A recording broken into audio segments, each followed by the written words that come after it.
Margaret Williams, 68, was going through her usual morning routine. Her home in a quiet suburban neighborhood of Boston was basking in the warm glow of the morning sun. She sat by the window, sipping coffee from her favorite porcelain cup, gazing at the flowers blooming in her garden. "The morning glories that Amy loved are blooming beautifully again this year," Margaret murmured softly. Memories of her granddaughter Amy flitted through her mind. The tragedy from 5 years ago had left a deep wound in her heart. After finishing her breakfast, Margaret settled onto the sofa in the living room. She turned on the television, and her usual morning show was on. "Looks like it'll be another peaceful day," she thought. But her tranquil daily life was suddenly interrupted by the sound of the doorbell. "Yes, who is it?" Margaret opened the door to find 2 police officers standing there. "Good morning, are you Margaret Williams?" the older officer asked in a gentle tone. "Yes, I am." "Has something happened?" Anxiety seeped into Margaret's voice. "We've come to talk to you about something. May we come in?" Confused, Margaret invited the 2 officers into her home. She led them to the living room and gestured for them to sit on the sofa. "Mrs. Williams, this may come as a shock, but—" the older officer began. "Your granddaughter has been found and taken into protective custody. She's severely malnourished."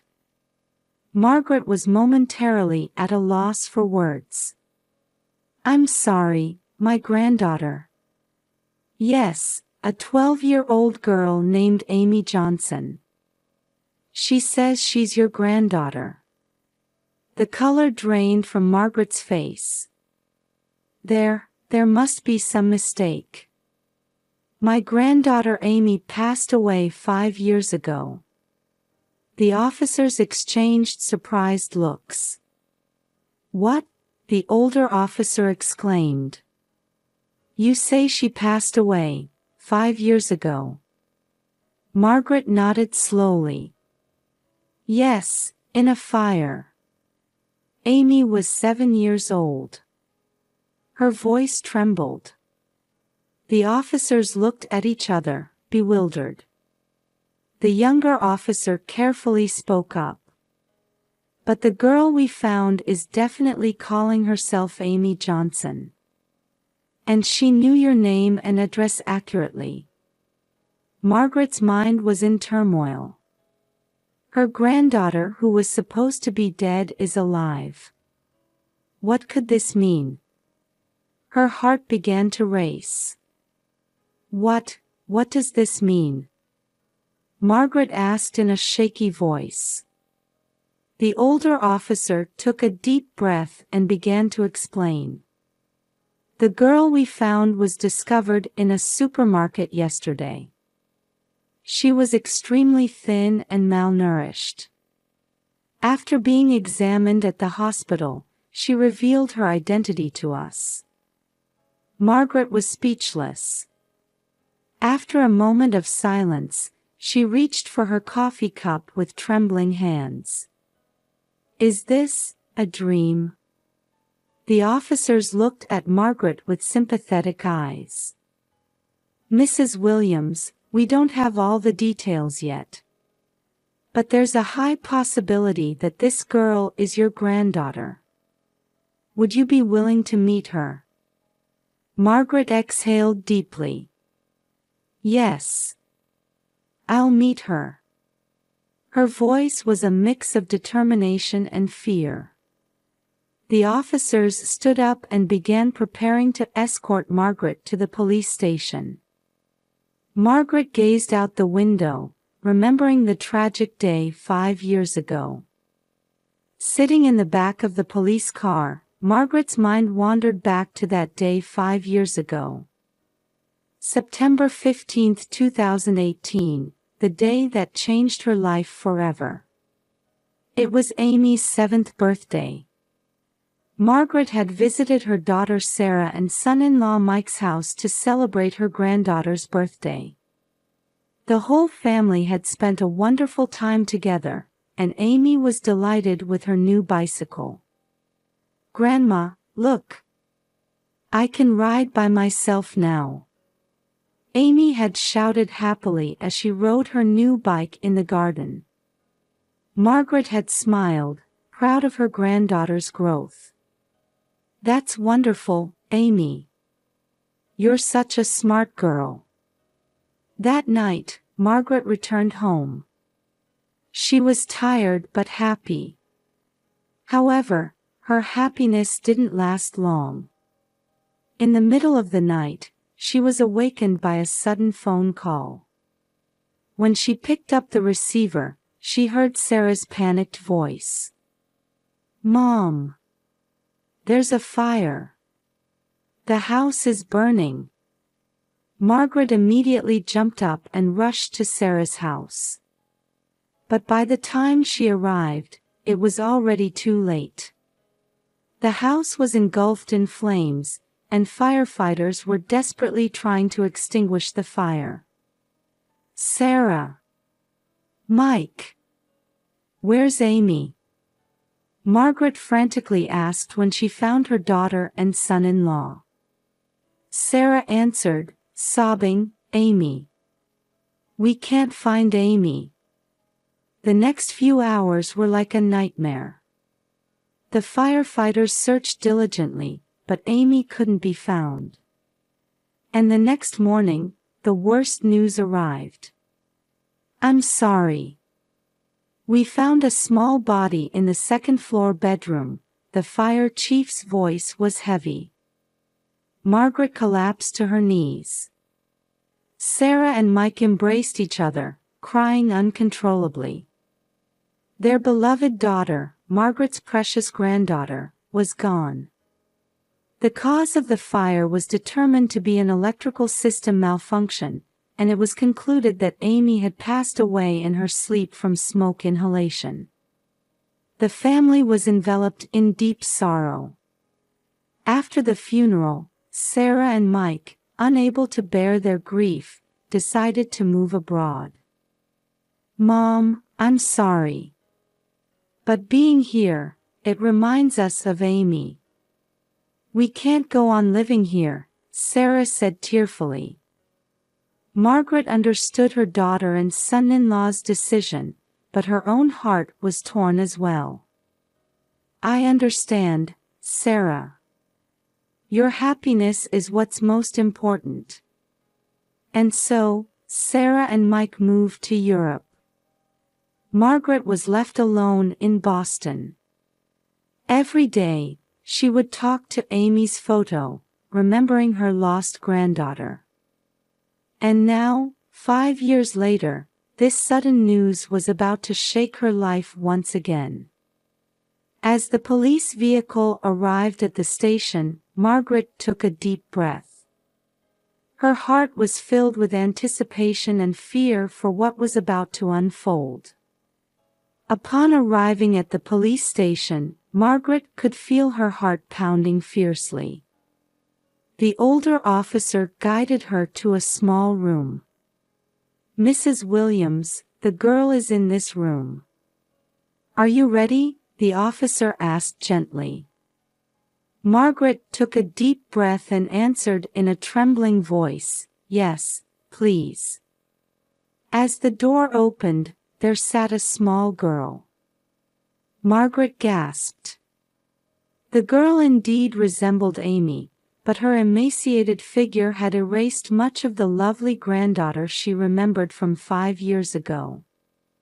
Amy slowly raised her face, and the moment her eyes met Margaret's, she whispered in a small voice, "Grandma." Hearing that voice, tears began to flow from Margaret's eyes. "Amy, is it really you?" Amy tried to stand up but stumbled due to her weakened state. Margaret instinctively rushed forward and embraced her granddaughter. "Grandma. I missed you," Amy clung to Margaret with her small arms. As Margaret held her granddaughter, she felt a pain in her chest at Amy's emaciated condition. Amy's bony shoulders, too thin arms, and painfully protruding ribs. Her hair had lost its luster, and her complexion was poor. "Amy, to think you were alive all this time. We thought you had passed away," Margaret spoke tearfully. Amy nodded slightly. "I was scared, but I always remembered you, Grandma." Margaret was overwhelmed with complex emotions. Joy and relief, along with anger and sadness imagining Amy's suffering over the past 5 years. Her heart felt like it was being torn apart by joy and pain. "Amy, it's okay now. Grandma's here," Margaret gently rubbed her granddaughter's back. An officer quietly entered the room. "Mrs. Williams, the medical team has arrived.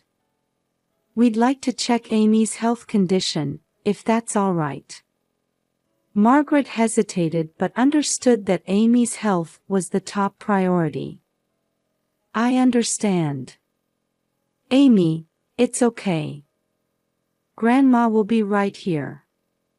While the medical team began examining Amy, Margaret received an explanation of the situation from the officer.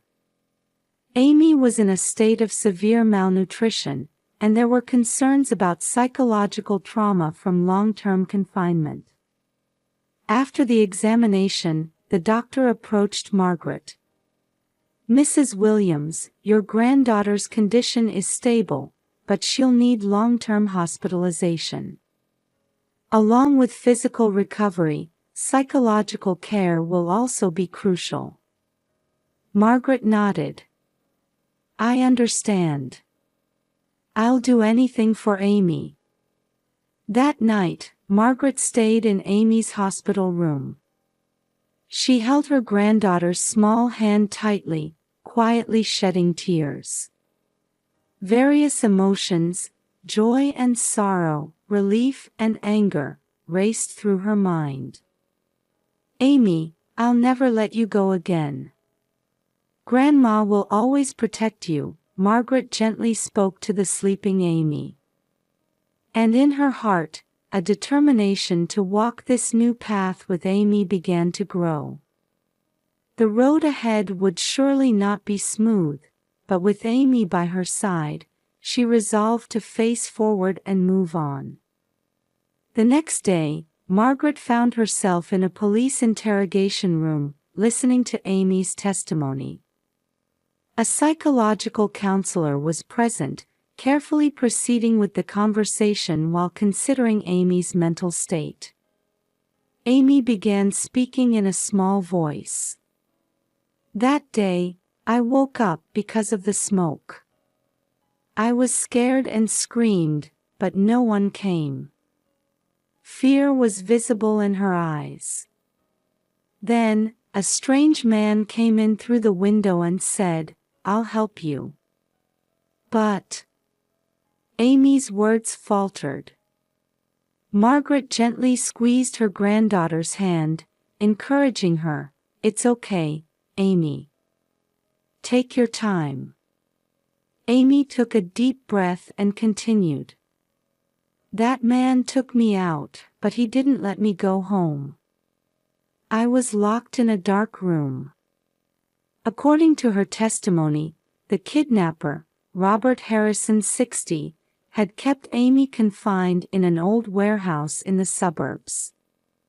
Amy was given minimal food and her outings were strictly limited.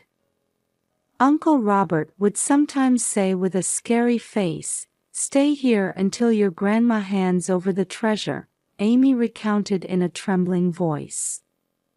The police officer carefully asked, "Amy, did this Robert seem to know your grandma well?" Amy nodded. "Yes, he knew Grandma's name and talked about Grandpa too." Hearing this testimony, Margaret was confused. I don't know anyone by the name of Robert Harrison. The investigator frowned. Mrs. Williams, do you have any recollection of your late husband's acquaintances? Margaret thought about her husband, George. George was in the art dealing business. But I've never heard of anyone named Robert. At that moment, a young officer entered the room. We have a development in the investigation. Robert Harrison has a record of being arrested for art fraud 15 years ago. And it turns out he was a former colleague of Mr. George Williams. Margaret was shocked. No way. To think George was involved with such a person. The investigator carefully proceeded. Mrs. Williams, we'd like to search your home, if that's all right. There might be some clues about the treasure Robert Harrison mentioned. Margaret hesitated but realized she had to cooperate to uncover the truth. I understand. Please do. While the police search team examined Margaret's house, she stayed by her granddaughter's side. Several hours later, the investigator returned. Mrs. Williams, we discovered a hidden room in your basement. There. The investigator continued, choosing his words carefully. We found several highly valuable paintings stored there. Margaret was at a loss for words. I had no idea. The investigator looked at her sympathetically. These paintings have been internationally listed as stolen goods. It's highly likely that your husband was hiding them. Margaret's mind was in turmoil. To think that her beloved husband had been harboring such a secret. And that secret had condemned her granddaughter to 5 years of captivity. But why didn't Robert demand this from me directly? Margaret voiced her question. The investigator speculated, he probably realized you didn't know about the paintings. And by taking Amy hostage, he might have been trying to pressure you. Margaret heaved a deep sigh. Before her lay great challenges, her husband's hidden past, her granddaughter's grueling 5 years, and their life going forward. Amy, we have a long road ahead of us. But let's overcome it together. Margaret gently embraced her granddaughter. Amy nodded slightly. Yes, Grandma. If we're together, I'm sure we'll be okay. In Margaret's heart, courage to face these difficulties began to sprout. Though the life ahead would surely not be easy, she was determined to move forward with Amy by her side. Margaret paced anxiously in the hospital hallway. As Amy's treatment continued, she had managed to contact her daughter Sarah and son-in-law Mike. Amidst their shock and confusion, they immediately decided to return home. Mom, we're heading to Boston right now. Is Amy really? Sarah's voice trembled over the phone.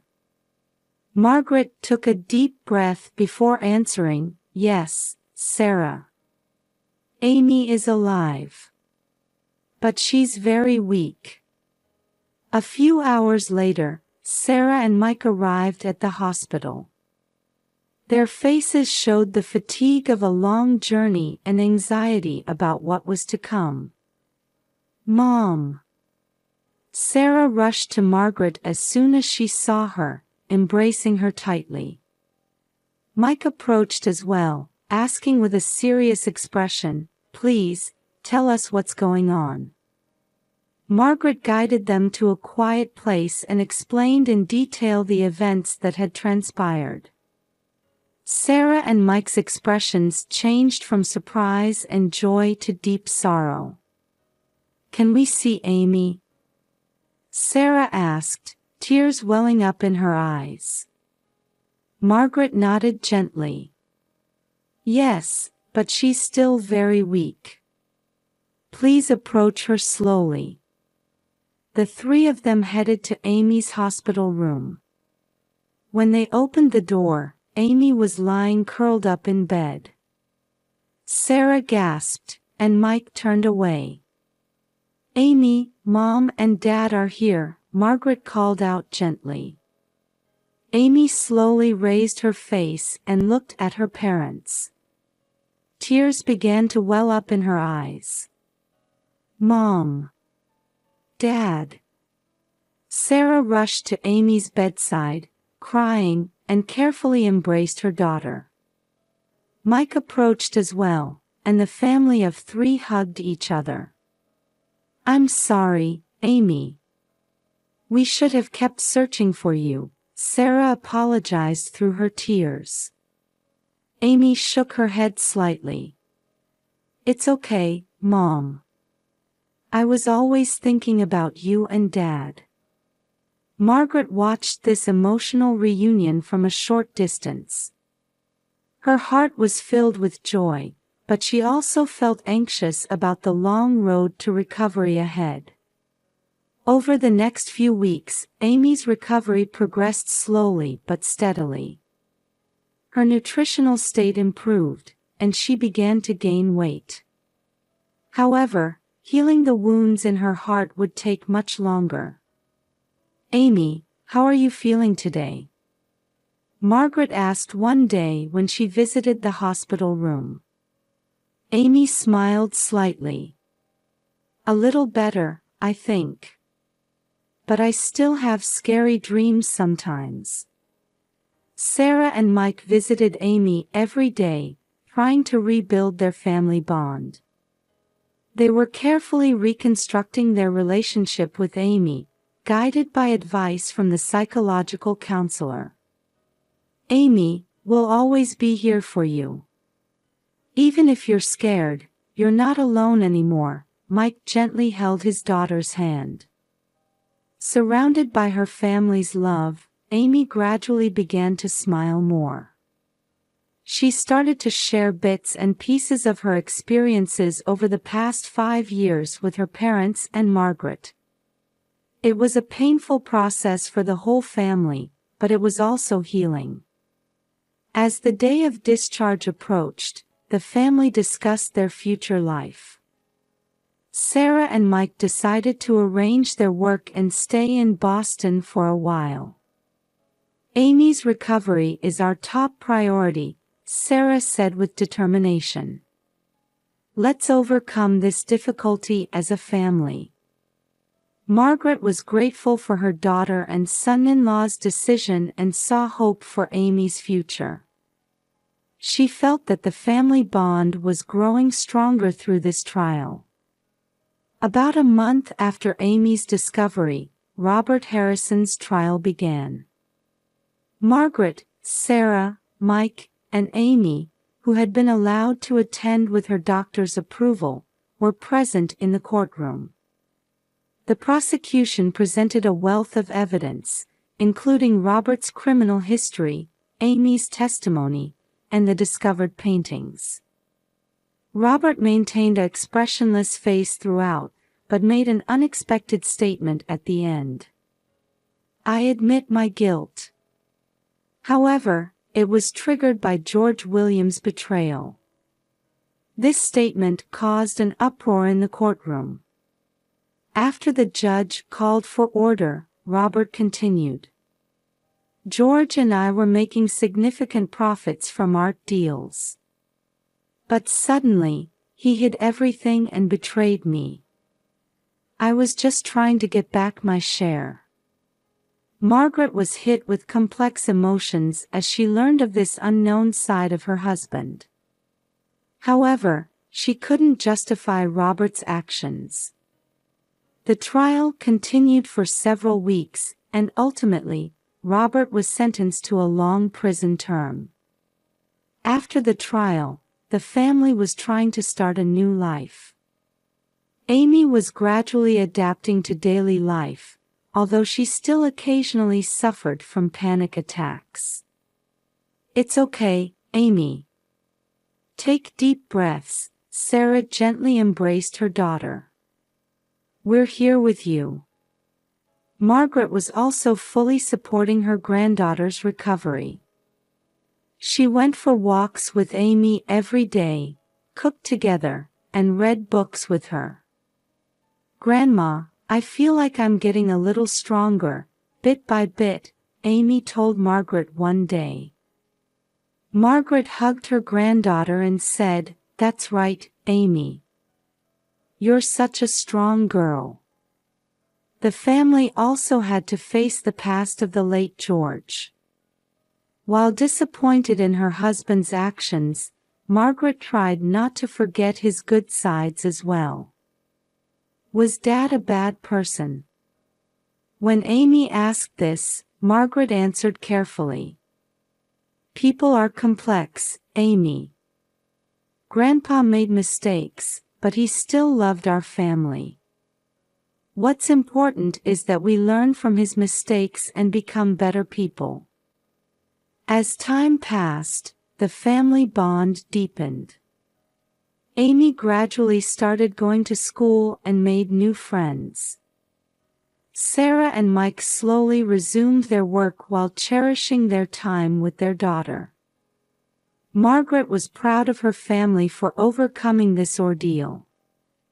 She knew they couldn't get back the lost 5 years, but she found hope for the life ahead. It's the beginning of our new life, Margaret smiled as she watched her family relaxing in the garden. Amy ran up to Margaret and took her hand. Grandma, let's plant flowers together. Margaret felt happiness in her granddaughter's smile. She vowed in her heart to cherish each day, living it preciously with her family.